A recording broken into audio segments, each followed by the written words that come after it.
Welcome to Theosophy in Wales. I'm Dave Marsland. Heaven and hell.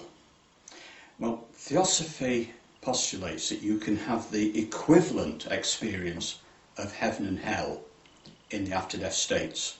You'll go through hell first and then heaven, but you can experience both. And these are experiences, states, not actual places. Not actual places in the sense of the hell of Dante's Inferno or the underworld of Virgil's Aeneid, which actually is entered through via Lake Averno, which is a real place.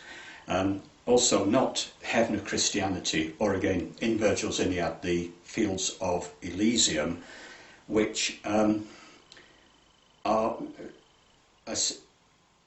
given as a place, but do have some similarity to the theosophical concept of David Charn, in which it's great to be there, and also it's just before you come back into physical life, just before you reincarnate. So there's a similarity there with the fields of Elysium and theosophical concept of David Charn. Well, Theosophy postulates that you can experience torment and bliss after death, but these are states, not places, and we differ from, well, obviously we will do because we believe in reincarnation. We differ from many religions because they're not eternal. We don't believe that people are condemned to eternal damnation. It may be damnation, but it's not eternal. And you can, depending on life, you can have a really hard time after death, but it will end. Now, Theosophy postulates the first stage after death. You're going to Karma Loka, which is a spirit realm of your own making, and you will go in at the level appropriate to your level of spiritual development and the life lived. Milton in Paradise Lost, I think, described the lowest level of the astral plane when he put the case for Satan, who said, "To reign is worth ambition, though in hell." And then said, "Better to serve in hell than to reign in heaven." And what I think he was representing here were beings trapped on the lowest level of the astral plane.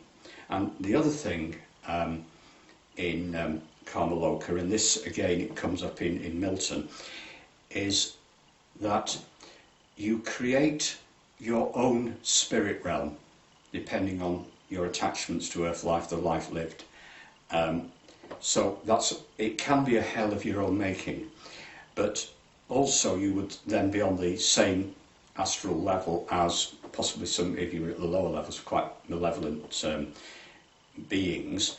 And Milton also points out that Pandemonium, the temple of Satan, is actually built by the beings or demons that are actually there. So if you went in on the lowest level of the astral plane with a lot to deal with, that would probably be about the equivalent of hell. And gradually your personality would dissolve, you'd lose your attachments, and you would move on.